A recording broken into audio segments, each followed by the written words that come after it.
Hey everybody, thank you very much for coming out to the Mission Folk Festival, and a big hand to everyone who's played so far, including Andy Hillhouse, Tim Redman, and Clea today.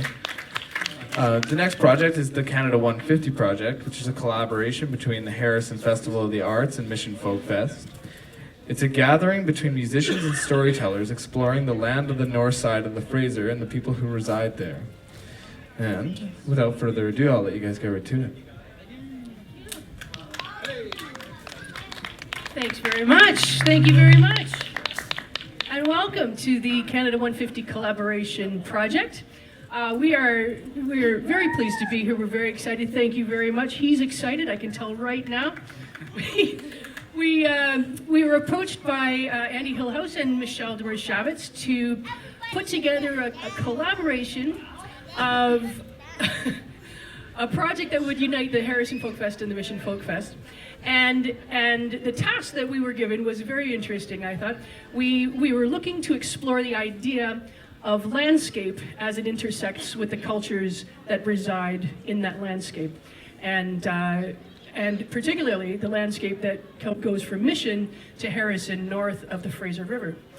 So for the last while, in some cases a few weeks, we've been just poking a stick at what does that actually mean to us individually and what does it mean to the group. And we realized that we opened up this vast, enormous canvas of incredible cultural, very diverse histories from this area that spans thousands of years, really. So it was too large of a project really to fit this all into 45 minutes. So what we thought we would do, we would take story and music, and we would take 5 snapshots of ideas and perspectives from various angles and lenses, and we would explore that with story and music. So with that in mind, I will pass it over to Ronnie. Oh, yeah, that's right. Yeah, we should introduce ourselves. That's a very good idea. Thank you. I'm Jenny Bice. I live here in Mission. I did the folk festival here back in '99, and my husband and I decided to move here as a result. Speaking of how landscapes influence culture and the migration of people, I came out here from Ontario, and the festival was just so good. I thought, well, that's it. I'm going to stay here. So I teach violin here. I'm involved with a number of bands, and I am the current president of the Mission Folk Festival, actually. So it's very wonderful to be involved with this project. Emmeline, take it over. My name is Emmeline Stam. I grew up in Smithers, BC, but I've been living in Toronto for 10 years. And I play the piano and the violin, and currently I'm on tour with this guy over here. It's our last day of our 2.5-week tour. So this is our great way to wrap it all up. Yeah. Hi everybody, my name is Filippo Gambetta.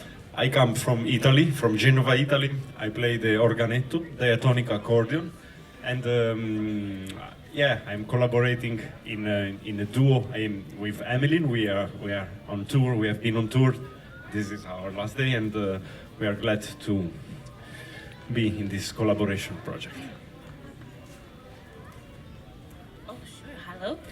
My name is Shayna Jones, and I always say that I have the 2 best jobs in the world. I'm a full-time mama and then a performing storyteller. But as to the land I'm from, I was born in Chicago, raised in Vancouver, met and married my husband in the Valley, have 2 kids, and now live in the Kootenays. But I spent a couple years out in Agassiz, so I love this area very much. My name is Ken Harar, and I'm born and raised in Mission, and love it here. And I'll be sharing a bit about South Asian history, East Indian history, and I'm also a local columnist with the Abbotsford News, and I'm also the founder of Cycling for Diversity. Thank you. Hi, my microphone isn't working. Oh. Okay. No, you're there. Am I here? Okay. Hi, I'm Rick Rake, longtime newspaper editor in the Valley, born in Montreal, Quebec. So I was at Expo 67 as a kid, and so I love the cultures of the world. Ken and I have been telling stories in the community for many, many years, and they're all true. It's not fake news. And we're going to do a little bit on the South Asian community, although right now I'm working with the Syrians and the Congolese here in Mission. That we've got 32 people, refugees that have settled here. But thank you. Looking forward to this. Hi, my name's Ronnie Dean Harris. My traditional names are Kuala and Malithuk, and I was born in Chilliwack, and my family's from Skowlitz and Coquitlam. And really happy to be here. Thankful for the organizers and thankful for this team here for making space for some voices. So let us begin. So we're here for this Canada 150 project, yeah? And the acknowledgements of 150 years marks the arrival of Confederation of this country.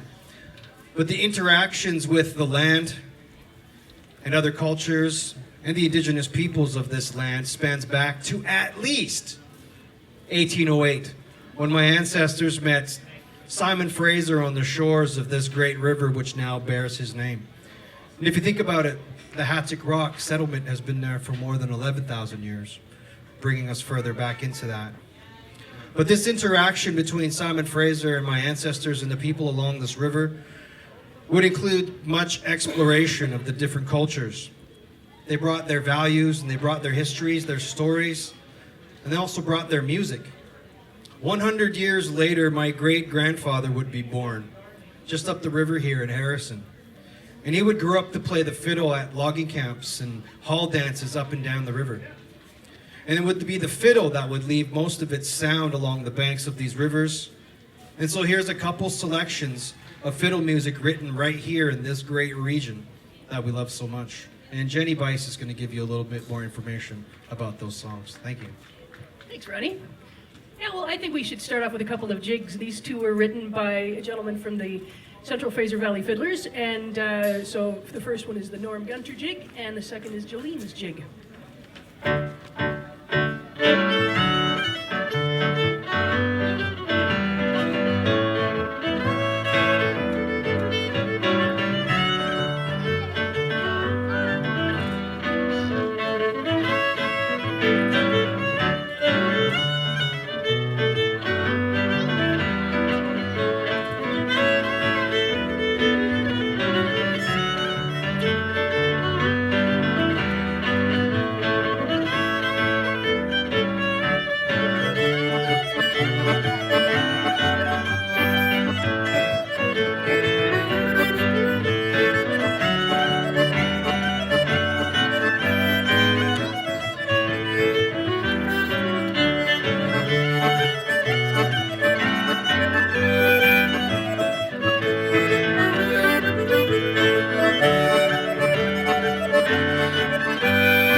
Hello. Again, my name is Shayna Jones, and my work is that of a storyteller. I love to collect world myths, particularly folklore, and share that with audiences in my communities and other places as I'm invited. And so before we delve deeper into this land here in the Fraser Valley, I'm actually going to pick us up and we're going to take a hop, a skip, and a jump over to the continent of Africa, to the country of Nigeria, to the tribe Yoruba, the Yoruba people. And I'm going to tell you a cosmological myth, how they explain the beauty, the presence of our Fraser Valley and our Fraser River. But before I do that, I always get my audience to sing with me, because you cannot have story without song. You cannot have a story come into your being unless you first make room by singing a song out. So, take a breath and smile and repeat after me. Try to make it so I can hear you, okay? Sing nice and loud. Do, re, mi.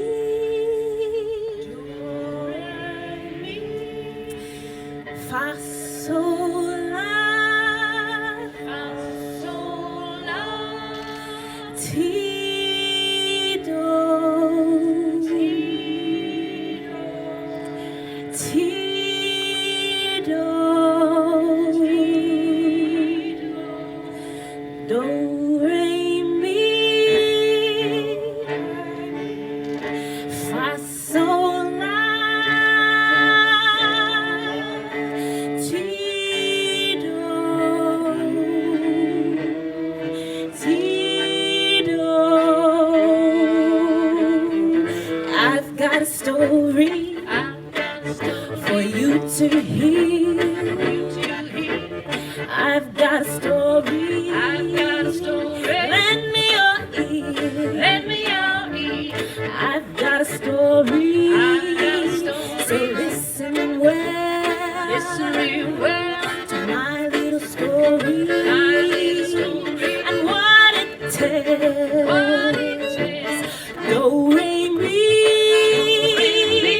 Fa, sol, la. Ti, do.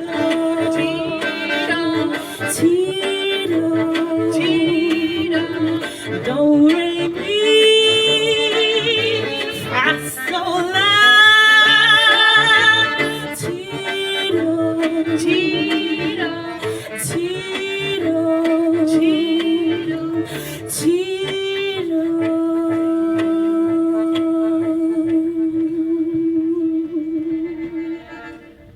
Very good. Thank you for singing. Now, like I said, this is a tale of how the Yoruba people would explain the beauty of this land that we are on. They believe in a beautiful goddess named Yamoja or Yamaya. She is considered to be the mother of all things, of all living things, of all features of our earth. She is its mother. Now, like I said, Yamoja rather, is known for her beauty. She's got rich, dark, chocolate skin. Her hair is a globe of woolly masses that sits upon her head. She's got the double tail of a mermaid and wears a 7-layered skirt of blue and white lined with white seashells. She is a sight to behold. If you see her, she takes your breath away. Now one day, the story goes, Yamoja was out beholding the beauty of the cosmos, the great expanse beyond her. And she was moved to dance. Yamoja loved to dance. Her hips began to sway to the rhythm pulsing within her. Her arms moved about her. Her hair swayed behind her. Her great big mermaid's tail danced out behind her as well. And as Yamoja danced, glorying in her beauty, a male force spirit caught sight of Yamoja. And she was beautiful. And he could feel it stirring in him, feel the fire burning. He wanted this Yamoja. He watched her, not averting his gaze, until the passion within him grew to such a feverish pitch that, without her permission, he came upon her, took her to himself, dragging her to his home, and had his way with her. Yamoja? Well, she got pregnant. The goddess got pregnant. And her womb grew and grew and grew over the 9 months. It grew until her womb, like my womb if you've noticed, filled the expanse of the universe. And then it began to contract. Oh, and it contracted, and contracted, until Yamoja's waters burst from her. They burst out all the waters and they swirled together and formed our oceans.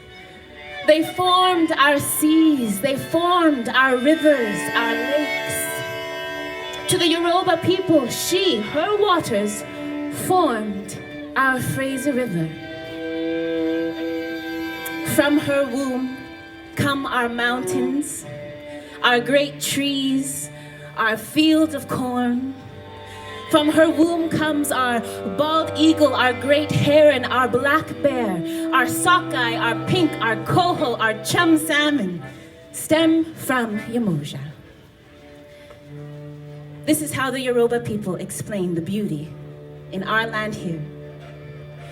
But according to an ancient Chinese tradition, our river is the blood of a cosmic giant who died, and his blood flows in our rivers.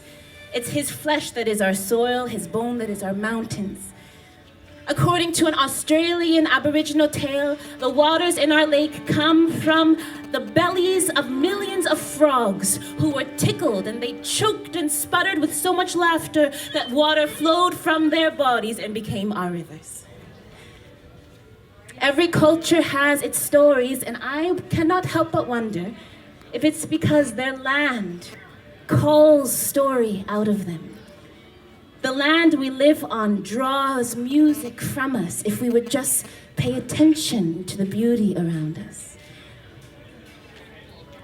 We're going to hop, skip, and jump back here to this land, to this region north of the river between Mission and Hope. And may your hearts, may your minds pay attention to the stories, to the songs that come from this land right beneath your feet. Thank you.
Thanks very much. Those were some new tunes. The first one was the Driftwood Canyon Waltz, written by Oliver Shore, who was from Ontario but lived in the Vancouver area and spent time around. And then the second tune is written by April Virch, and she named it the Fraser Valley Reel. And Oliver Shore's played here a few times as well.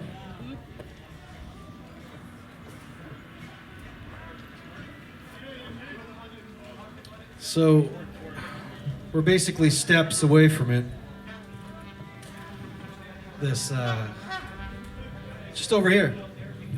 It is the backbone of my people. And our existence has always relied on its subsistence.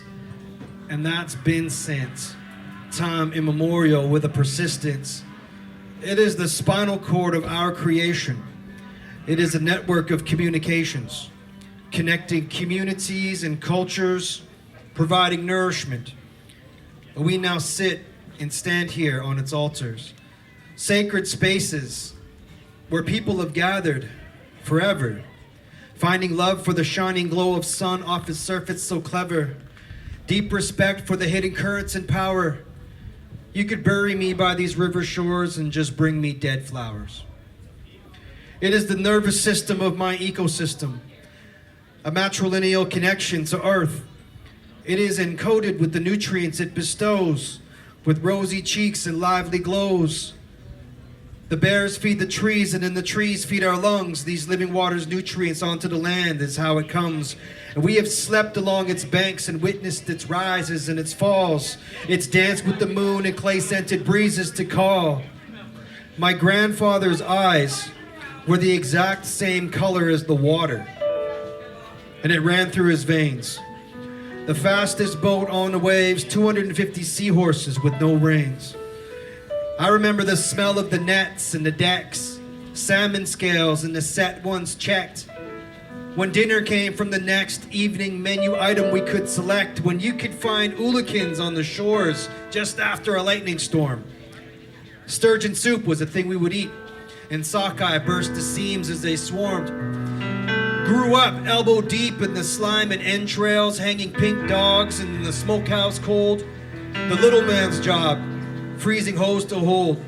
No rest for the hungry, searching for that swimming gold, but I haven't held a whole real salmon in almost 4 years.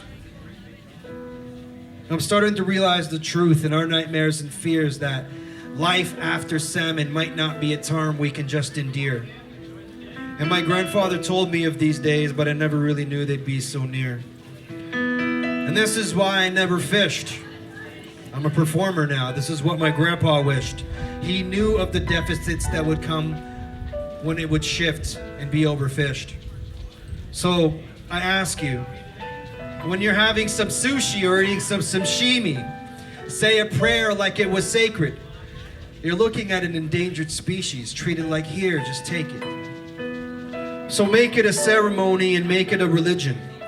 Make it a science without the fission. I don't know. Make it an alliance without division. Because this river, this artery of this turtle island, please protect it. And don't neglect it. It loves to hear you say thanks. So please pick up your trash and don't be afraid to leave an offering at the banks. Because to me, to my people, to this ecosystem, the Stalo is life. Thank you.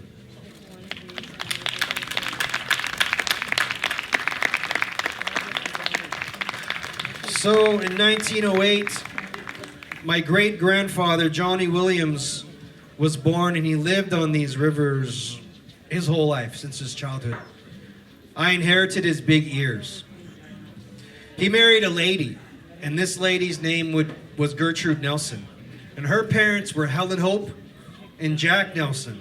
And now Jack Nelson, his parents were Matilda Joe from Mount Currie. They called her Mayhawks. And his father was Uriah Nelson. Now, it was said to me that Uriah Nelson was, now I quote, a big, full-blooded Swede from Sweden. And it turns out he owned some stores during the gold rush and during the pioneer days here and had a love for indigenous maidens. And because of that, I'm here. I always wondered if where they met. Maybe they met at a dance. Who knows? And I've never really quite thought about what kind of music Grandpa listened to until meeting these people here. And so that's where we're going to go now with some Swedish folk tunes and a reading of the history of the recollections of Silver Hill and some Swedish histories from that book read by Shana Jones. So join us on this journey next.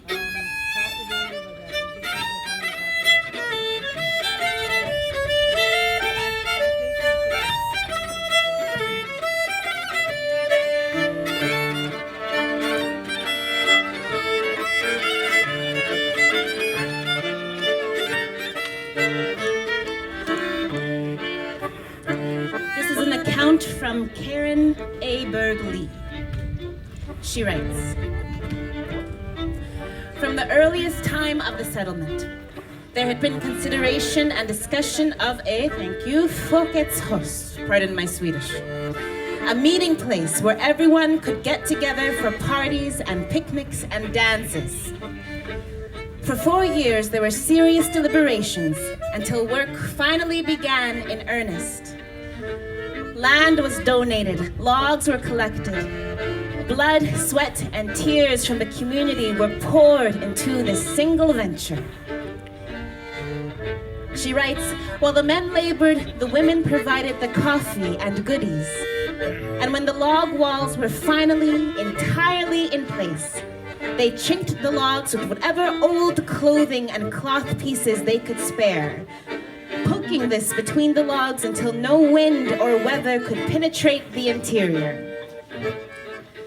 In 1919, the hall was completed and ready for use in time for them to celebrate one of Sweden's most exciting holidays, Midsommar. Finally, they had their own place for the festivities and a place to congregate and socialize together during the long, dark winter months ahead.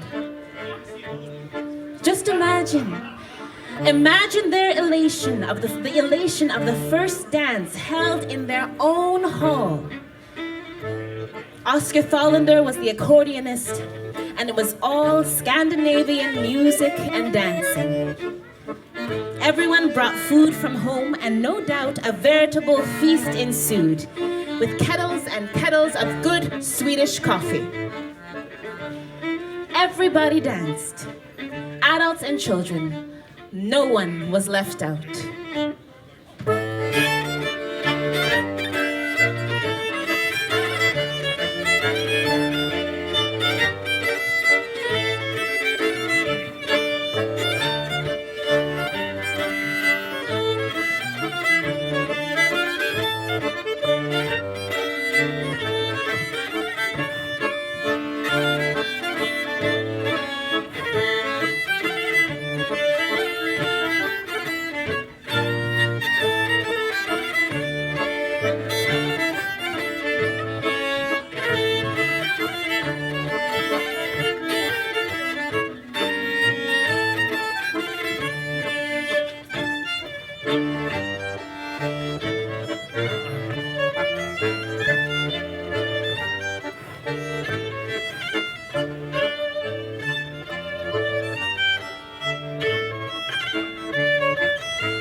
love music. Wonderful.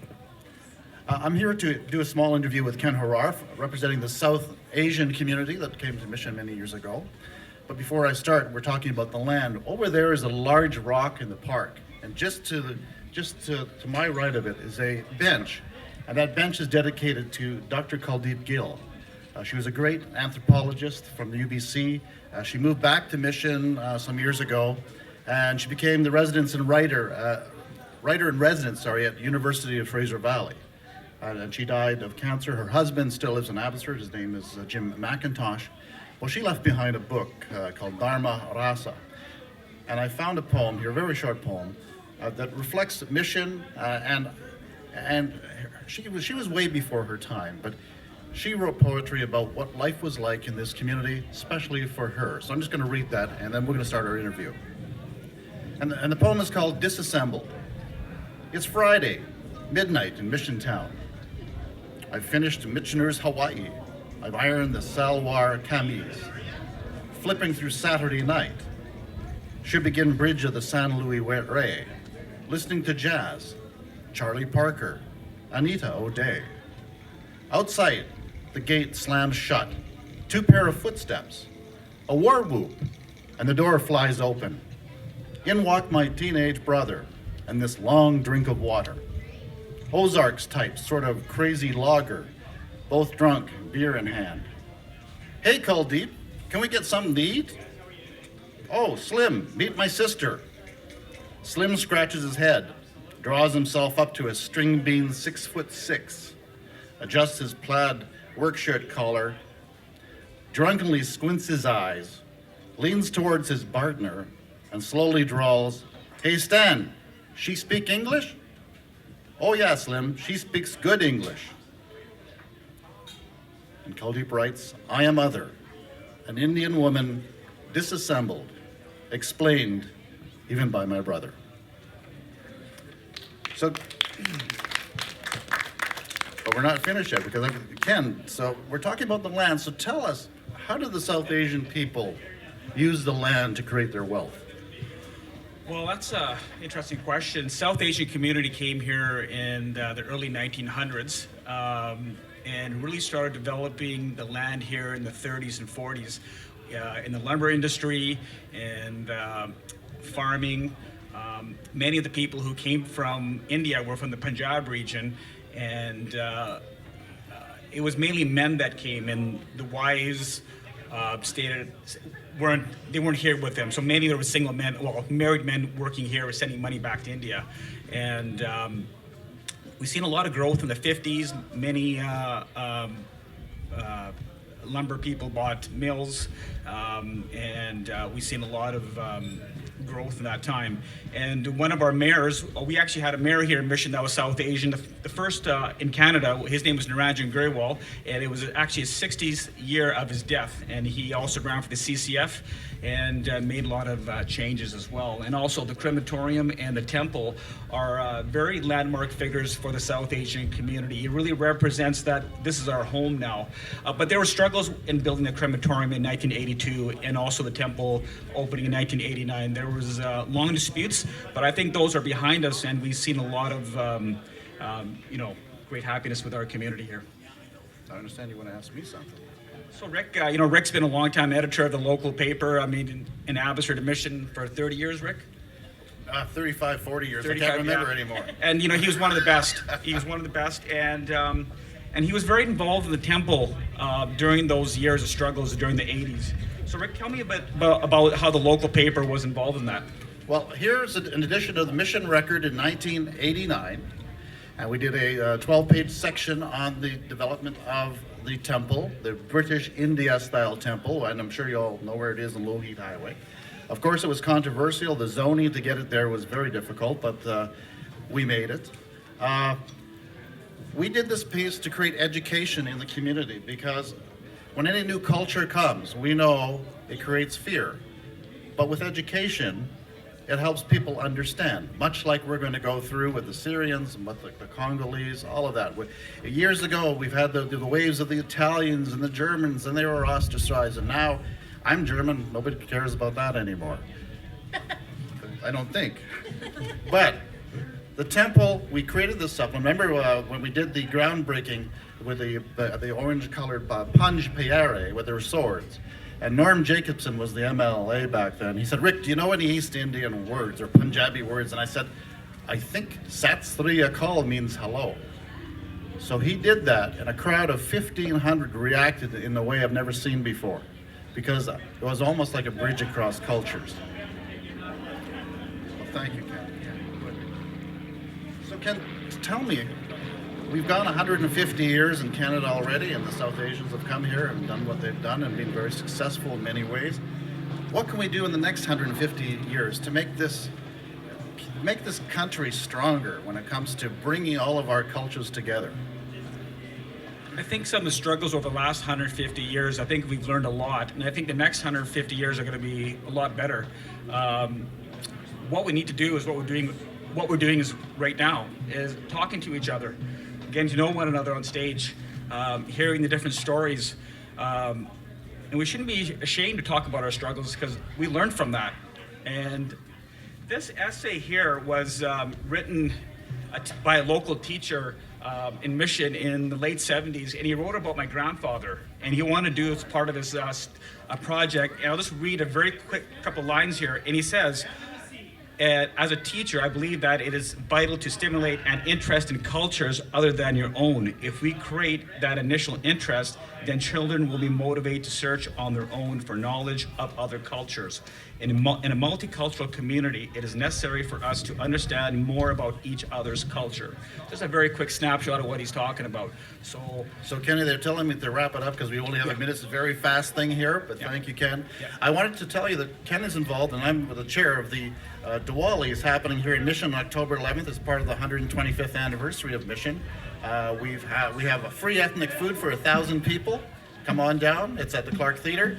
We have live entertainment, but it's not just going to be Bhangra dancing. It's going to be Korean drummers. It's going to be bagpipers. It's going to be Abbotsford Arts Academy. So whatever you do, come on down. But thank you, everybody. Thank you, guys.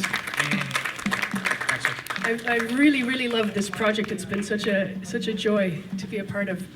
We're going to do a tune right now that has become very famous. It's a song that started here and has traveled to many, many parts of the world. I know for a fact it's gotten to Scotland. I know that it's gotten to Italy. I know that it's gotten all over Canada. It's a well-loved waltz called the Ookpik Waltz, and it was written by Frankie Rogers, who lived in Mission. So this tune has started here and traveled out.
The last time I was in this exact space, it feels like it's probably over 20 years ago.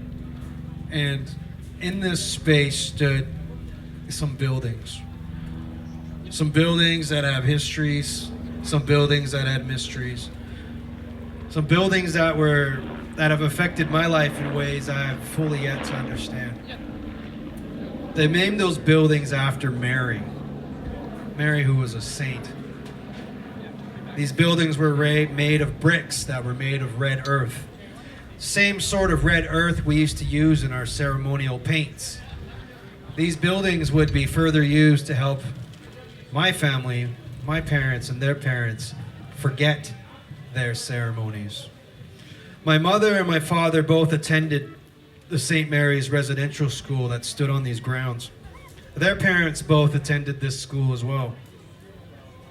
My dad's dad was actually quite famous for trying to burn those buildings down. So here in this place, my parents and their parents never learned how to be parents. And to be quite honest and frank with you, in this 150th year of Confederation, I've never even sat in the same room at the same time with both of my parents. I turned 38 this year. So in this place, in this time and space, when I think about what 150 means to me, it means to my families, even the name mission in itself has a meaning in which has colonial meanings and attached to it. But when we look forward, it is this action here. Us sitting together, gathered around fires and food, gathered around stories and gathered around our own narrative of what we're creating in this time and space now. This is the fabric of what our next 150 years will look like. So I urge you to take the time right now, while you have the time, to shake the hand of the people beside you. Take the time in your next days and weeks and months and years to shake the hands of your neighbors. Take this time to understand the beings around you, the land beneath you, and the cosmologies all around us. You see, reconciliation is like a ceremony. It's a new ceremony. And ceremony is inconvenient. It takes time and it takes presence, but the outcome is pleasant. And we are a tapestry of that experience together. And we paint a picture with our many colors together. And we create new symphonies with our sounds when we do it together. Thank you very much for listening. We would like to wrap up. What we're going to do is we're going to play one more tune for you, and it's called the Sasquatch Reel. And we're going to invite you to stand up and form a big circle and take your neighbor's hands and improvise the Mission Circle Dance, the Mission Folk Festival Circle Dance. It's all inside of you. Everyone in the world has a circle dance, and this is our new ceremony that we are creating together. Give us a couple potatoes there, Emily.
Thank you. Thank you for coming. Thank you for dancing. And thank you for listening.